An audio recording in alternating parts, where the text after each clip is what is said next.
नमस्कार. माझं नाव वरद रवींद्र सोनवणे, राहणार पिंपळगाव बसवंत, जिल्हा नाशिक. भारतीय संविधान दिन अमृत महोत्सव वर्षपूर्तीनिमित्त राष्ट्रीय ऑनलाईन वक्तृत्व स्पर्धेमध्ये सहभाग घेत आहे आणि स्पर्धेकरता निवडलेला विषय आहे सुशिक्षित बेरोजगारी एक मोठी समस्या आणि त्याकरता असणाऱ्या उपाययोजना. मित्रांनो, खऱ्या अर्थाने ज्यावेळी ह्या विषयाचा मी विचार करत होतो त्यावेळी मनात खूप विचार आले की खरंच किती मोठा आणि गंभीर विषय हा बेरोजगारीचा असू शकतो. ज्यावेळी या विषयाचा अभ्यास करत होतो त्यावेळी जशा नाण्याला दोन बाजू असतात तशाच कुठल्याही विषयाच्या सुद्धा दोन बाजू आहे आणि दोन्ही बाजू बघितल्यानंतर कुठेतरी या विषयाचा विचार केल्यावरती ही समस्या आपण सोडवू शकतो असा मनात माझ्या विचार आला. भारत देश हा युवकांचा देश आहे आणि त्याच युवकांच्या राष्ट्रामध्ये जर युवकांना बेरोजगारी सारख्या समस्येच्या समोर जावं लागत असेल तर ही सगळ्यात मोठी शोकांतिका आहे असं मला वाटतं. स्वामी विवेकानंद म्हणत होते, you give me 100 Nachiketas, I will change the world. पण आज कुठेतरी त्याच युवकांना, स्वामी विवेकानंदांच्या राष्ट्रामध्ये जगणाऱ्या युवकांना जर बेरोजगारी सारख्या समस्येच्या सामोरं जावं लागत असेल तर ही सगळ्यात मोठी शोकांतिका आणि चिंतेची बाब आहे असं मला वाटतं. मग ही समस्या आपण कशी सोडवू शकतो तर कुठेतरी जर युवकांनी मिळून ठरवलं आणि स्वतः पाऊल उचललं तर कुठेतरी ही बेरोजगारी सारखी समस्या आपण काही प्रमाणात कमी केलेली असेल असं मला वाटतं. आताच नुकतंच 2025 मध्ये झालेल्या सर्वेनुसार 9.9% शिक्षित युवकांची बेरोजगारी ही टक्केवारी त्यांनी समोर आणली होती, जी की 2024च्या तुलनेमध्ये 10.3 वरून 9.9 वरती झाली. कुठेतरी काही प्रमाणात कमी झाली. मग ही का झाली तर कुठेतरी काही प्रमाणात सरकारने समोर आणलेल्या योजना, मग त्यामध्ये मेक इन इंडिया असेल, स्किल इंडिया असेल किंवा पीएम योजना असतील, ज्या योजनेच्या माध्यमातून काही प्रमाणात युवकांना रोजगारीची संधी मिळावी, साधन मिळावी म्हणून कुठेतरी त्यांनी उपाययोजना केल्या आणि काही प्रमाणात ही बेरोजगारीची समस्या आपण काही प्रमाणात कमी केली असं मला वाटतं. पण तुकाराम महाराज म्हणत होते, पुत्र भावा ऐसा गुंडा ज्याचा तिन्ही लोकी झेंडा. पुत्र भावा ऐसा गुंडा ज्याचा तिन्ही लोकी झेंडा. पण आजचा पुत्र युवक झालाय असा गुंडा की ज्याचा फक्त व्हॉट्सअप, फेसबुक, इंस्टाग्राम आणि पबजी सारख्या खेळांमध्येच त्याचा झेंडा गाडताना दिसतोय. आणि म्हणून कुठेतरी 21व्या शतकामध्ये युवकांना जेनझी ही उपमा मिळाली आणि मग त्या जेनझींना जर बेरोजगारीच्या समस्येच्या सामोरं जावं लागत असेल तर ही सगळ्यात मोठी चिंतेची बाब आहे आणि ह्या राष्ट्रापुढे असणारा एक महत्त्वाचा प्रश्न आहे असं मला वाटतं. मग मित्रांनो, ह्या समस्येकरता उपाययोजना आपण कशा समोर आणू शकतो, कशा करू शकतो तर याकरता जर युवकांनी मिळून ठरवलं तर या समस्येचं निवारण ते करू शकतात. त्याकरता गरज आहे ते पाऊल टाकण्याची आणि ते जर आपण स्वतःपासून सुरुवात केली तर नक्कीच ही समस्या आपण काही प्रमाणात जिथून आलेली आहे त्या समस्येचं निवारण त्या रूटपासून किंवा त्याच्या अंतकरणापासून केलेली असेल असं मला वाटतं. मित्रांनो, जर युवकांनी मिळून ठरवलं तर ते काही करू शकतात. मग गरज आहे ती फक्त पाऊल पुढे टाकण्याची आणि ते जर पाऊल त्यांनी टाकलं तर ही समस्या आपण सोडवलेली असेल अशा आशावाद आहे. मित्रांनो, याचं दुसरं कारण म्हणजे ही समस्या का निर्माण होते तर कुठेतरी आई वडील हे सुद्धा काही प्रमाणात या समस्येचं कारण असू शकतात. कारण ज्या मुलाला ज्या क्षेत्रामध्ये जायचं आहे त्या क्षेत्रामध्ये न टाकतात कुठेतरी दबावामध्ये आणून त्याला शिक्षण घ्यायला प्रवृत्त करतात आणि त्या क्षेत्रामध्ये गेल्यानंतर एक काळ असा येतो की त्या मुलासमोर संधी राहत नाही आणि म्हणून त्याला बेरोजगार म्हणून जगावं लागतं. मग जर त्या आई वडिलांनी त्या मुलाचा अभ्यास करून कुठेतरी त्याला विचारून त्याच्या मनानुसार जर निर्णय घेतला तर नक्कीच आपण ही समस्या समोर न येता ती समस्या सोडवलेली असेल आणि तो युवक त्याच्या क्षेत्रामध्ये घडलेला असेल असं मला वाटतं.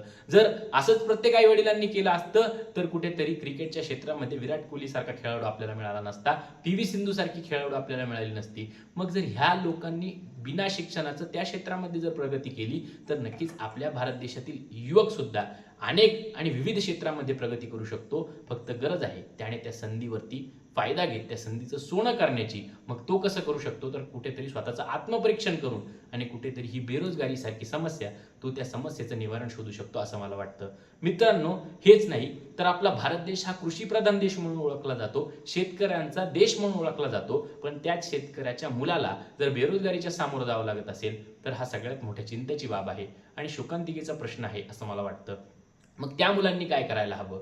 जर आज आपण बघतोय की बीएससी ॲग्री झालेले मुलं एवढं शिक्षण घेऊन सुद्धा पदव्युत्तर होऊन सुद्धा जर त्यांना रोजगार मिळत नसेल, मग जर त्या मुलांनी मिळून ठरवलं की मी शेती ही आधुनिकतेने करेल आणि आधुनिक पद्धतीने शेती करून कुठेतरी शेतीमध्ये रोजगार निर्मितीचं साधन मुलांकरता मिळवून देण्याचा प्रयत्न करेल तर नक्कीच ह्या बेरोजगारीच्या समस्येवरती ताबा आपण मिळवलेला असेल असं मला वाटतं. आणि याचंच एक उत्तम उदाहरण म्हणजे नाशिकमधील सह्याद्री फार्म एक स्टार्टअप आहे, प्रोजेक्ट आहे की जिथे कुठेतरी शेतकऱ्यांनी एकत्र येऊन तो प्रोजेक्ट सुरू केला, ते स्टार्टअप सुरू केलं आणि त्या स्टार्टअपच्या माध्यमातून अनेक युवकांना रोजगार निर्मितीचं साधन त्यांनी समोर आणण्याचा प्रयत्न केला आणि कुठेतरी कृषी प्रधान राष्ट्रामध्ये शेतकरी सुद्धा रोजगार निर्मिती करू शकतो हे सिद्ध त्या लोकांनी केलं. मग जर आपण असं केलं तर नक्कीच ह्या बेरोजगारी सारख्या समस्येचं उत्तर आपण शोधलेलं असेल आणि 2000हून अधिक रोजगार त्या संस्थेने, त्या सह्याद्री फार्म सारख्या प्रोजेक्टने जर समोर आणू शकता, तर असे जर 100 प्रोजेक्ट समोर उभे राहिले तर नक्कीच या बेरोजगारीची काही प्रमाणात टक्केवारी आपण कमी केलेली असेल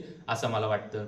AI जे सगळ्यात घातक आपल्याला आज ठरताना दिसतंय, मुलांचा रोजगारची संधी खाताना दिसतंय. मग ही संधी जर खाऊ द्यायची नसेल तर ती आपण कशी थांबू शकतो? तर AI निर्माण करणारा सुद्धा माणूसच आहे आणि तो सुद्धा युवकच असू शकतो. मग जर युवकांनी मिळून ठरवलं की मी AIचा वापर माझ्या ज्ञानाच्या माध्यमातून सोबत करून कुठेतरी रोजगाराची संधी मी कशी निर्माण करू शकतो याचा विचार जर त्याने केला तर नक्कीच त्या क्षेत्रात सुद्धा त्यांनी प्रगती केलेली असेल असं मला वाटतं.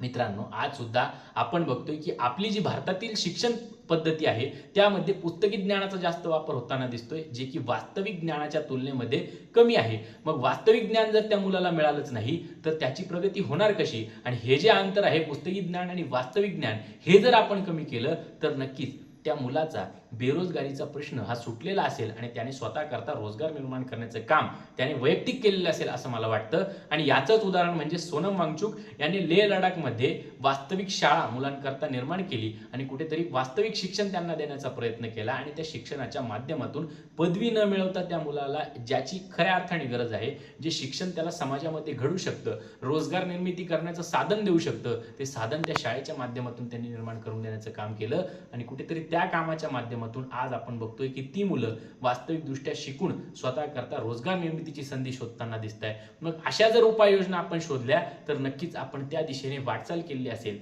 आणि प्रगती केली असेल असं मला वाटतं. आज आपण बघतोय की जसं कोरोना काळ आला, कोरोना काळामध्ये ज्या युवा पिढीने त्यांना कुठलेही रोजगार निर्मितीचं साधन नसताना त्यांनी रीलच्या माध्यमातून स्वतःला समोर आणण्याचा प्रयत्न केला, रील स्टार बनत स्वतःचं अस्तित्व निर्माण करण्याचं काम केला. मग जर असे विचार त्यांच्या मनात येऊ शकतात, मग त्या क्षेत्रात सुद्धा आजची युवा पिढी प्रगती करू शकते. AIच्या माध्यमातून, ग्राफिक्सच्या माध्यमातून जे फिल्म इंडस्ट्रीमध्ये ज्या घटकांची गरज आहे त्या घटकांची निर्मिती जर आजच्या युवा पिढीने केली तर त्या क्षेत्रात सुद्धा रोजगार निर्मितीचं साधन त्यांनी केलेलं असेल असं मला वाटतं. आणि सगळ्यात महत्त्वाचं म्हणजे आज सुद्धा ग्रामीण आणि शहरी भागांमध्ये आपल्याला बेरोजगारीचं प्रमाण जे की ग्रामीण भागात कमी आहे आणि शहरी भागात जास्त आढळून येतं. मग असं का होतंय? तर कुठेतरी विचारांमध्ये असणारा मतभेद. मग जर तो मतभेद कमी केला आणि येणाऱ्या संधीचं सोनं करण्याचं काम जर युवकांनी मनामध्ये निश्चय केला तर नक्कीच ते होऊ शकतं. आज आपण बघतोय की ग्रामीण भागातील तरुणांपुढे जर तुम्ही एखादं काम ठेवा तर त्या कामाला तो लगेच सामोरे जाण्याचा प्रयत्न करेल, कुठलाही विचार न करतात. पण तेच जर शहरी भागातील मुलांमध्ये तुम्ही तेच विचार ठेवण्याचा प्रयत्न केला तर तो मुलगा कुठेतरी त्याच्या शिक्षणाचा विचार करत की हे काम माझ्या पातळीचं नाही असा विचार त्याच्या डोक्यात येतो, तो न्यूनगंड त्याच्या मनामध्ये बाळगला जातो आणि कुठेतरी हातात आलेली संधी त्याच्या हातातून निसटून जाताना दिसते. मग मित्रांनो, हे जर प्रमाण आपल्याला कमी करायचं असेल तर हा विचारांचा मतभेद आपल्याला कुठेतरी काही प्रमाणात कमी करावा लागेल आणि जर त्याच्यावरती आपण आळा घातला तर नक्कीच आपल्या समोर एक मोठी संधी आणि बेरोजगारी ही समस्या न राहता आपल्या समोर संधी म्हणून सामोरं येईल. मग जर त्याचा सारखा आपण विचार करत पुढे गेलो तर नक्कीच या क्षेत्रात सुद्धा आपण प्रगती केलेली असेल आणि युवकांपुढे बेरोजगारी ही समस्या न राहता संधी म्हणून समोर येईल असं मला वाटतं.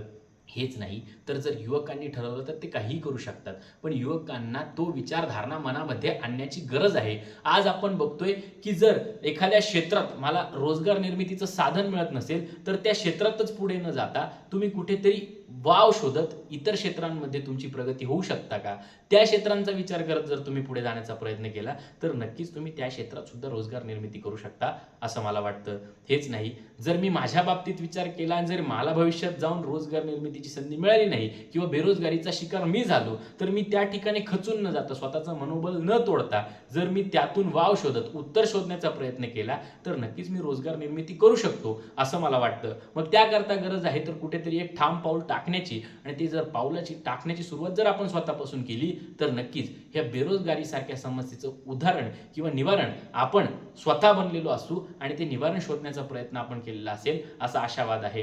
हेच नाही तर मित्रांनो, जर आजच्या युवा पिढीने ठरवलं की युवकांनी एकत्र येऊन अशा काही विविध गोष्टींचा निर्माण करण्याचा प्रयत्न केला की जे घटक भारत राष्ट्राला इम्पोर्ट करावे लागत आहे ते घटक जर आपण आपल्या राष्ट्रामध्ये निर्माण करण्याचा प्रयत्न केला तर कुठेतरी त्या क्षेत्रामध्ये सुद्धा स्वतःची ती निर्मिती करू शकतात, ते घटक निर्माण करून स्वतःला रोजगार निर्मितीची संधी देऊ शकतात. मग ही जर संधी त्यांनी स्वतःला मिळवून दिली तर नक्कीच ही बेरोजगारी ही समस्या न राहता आपल्यासमोर एक रस्ता असेल आणि त्या रस्त्याचा शेवट नक्कीच गोड झालेला असेल असा आशावाद आहे. मग मित्रांनो, गरज आहे ते आपण एकत्र येण्याची आणि जे स्वामी विवेकानंद म्हणत होते, यू गिव्ह मी 100 नचिकेताज, आपल्याकडे तर लाखो नचिकेताज आहे. मग ह्या भारत देशाची प्रगती झालेली असेल आणि बेरोजगारी ही समस्या न राहता आपल्यासमोर एक उदाहरण बनून भारत देश त्या बेरोजगारीच्या समस्येचं उदाहरण किंवा निवारण शोधलेला एक प्रभुत्व दाखवणारा राष्ट्र असेल आणि युवकांनी भरलेला, बेरोजगारीने नाही तर रोजगारीने भरलेला भारत देश असेल. आणि ज्या दिवशी असं होईल ना,